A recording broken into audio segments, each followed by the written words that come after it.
Assalamualaikum warahmatullahi wabarakatuh.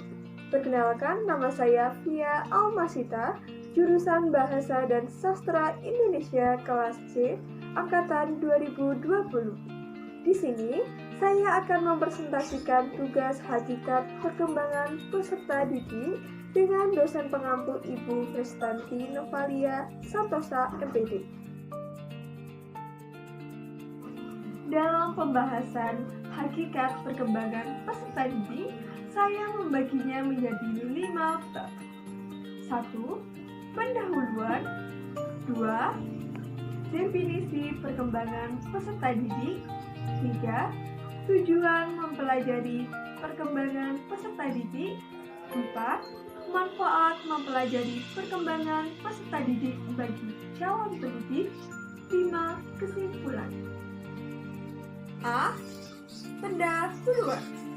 Sebagai calon pendidik, hendaknya kita memiliki pengetahuan mengenai perkembangan peserta didik. Karena nantinya, saat kita menjadi pendidik, kita juga akan berperan dalam pembentukan karakter peserta didik yang nantinya juga akan berpengaruh dalam proses belajar mengajar.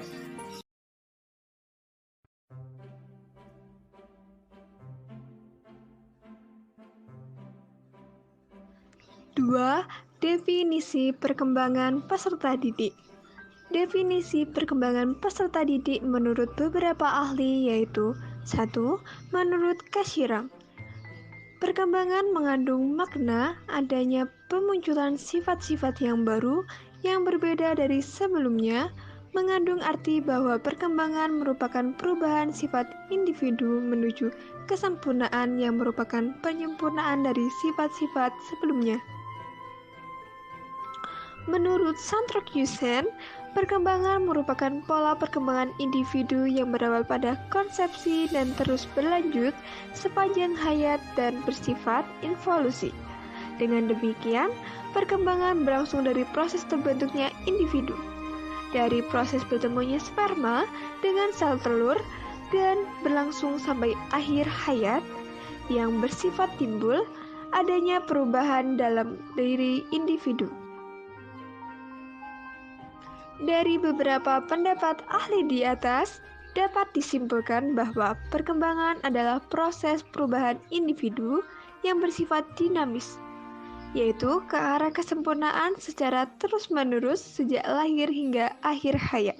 Dengan begitu, pendidik diharuskan mengenal psikolog anak, bagaimana pribadi si anak, dan bagaimana cara menghadapi watak atau karakteristik anak yang berbeda-beda, sehingga anak akan lebih mudah menerima apa yang disampaikan oleh pendidiknya.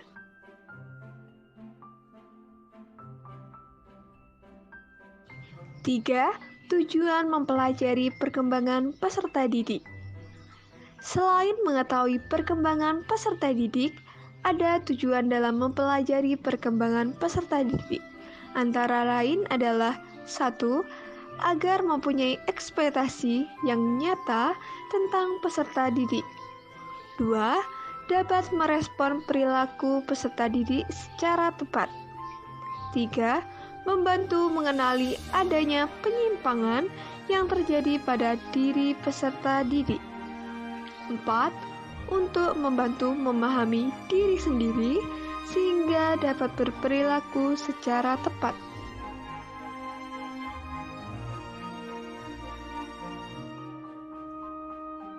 Empat, manfaat mempelajari perkembangan peserta didik. 1. Dapat menciptakan ruangan kelas yang tepat bagi peserta didik. 2. Dapat memberikan metode pembelajaran yang menarik dan bervariasi. 3.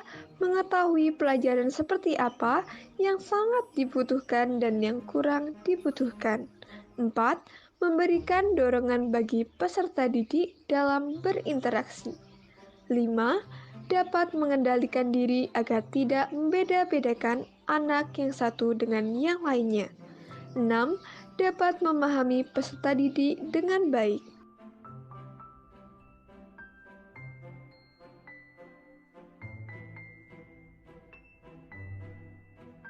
Lima, kesimpulan.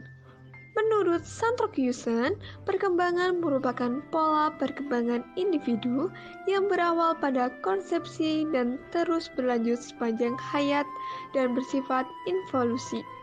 Dengan demikian, perkembangan berlangsung dari proses terbentuknya individu, dari proses bertemunya sperma dengan sel telur, dan berlangsung sampai akhir hayat, yang bersifat timbul adanya perubahan dalam diri individu.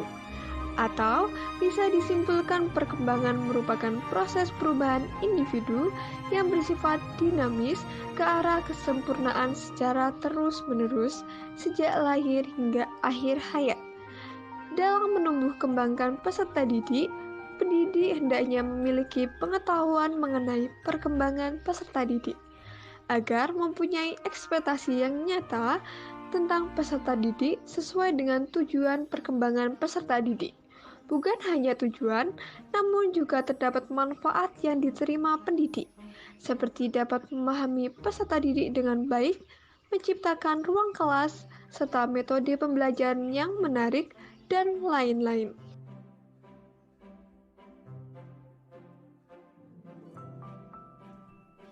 Demikian presentasi saya mengenai hakikat perkembangan peserta didik.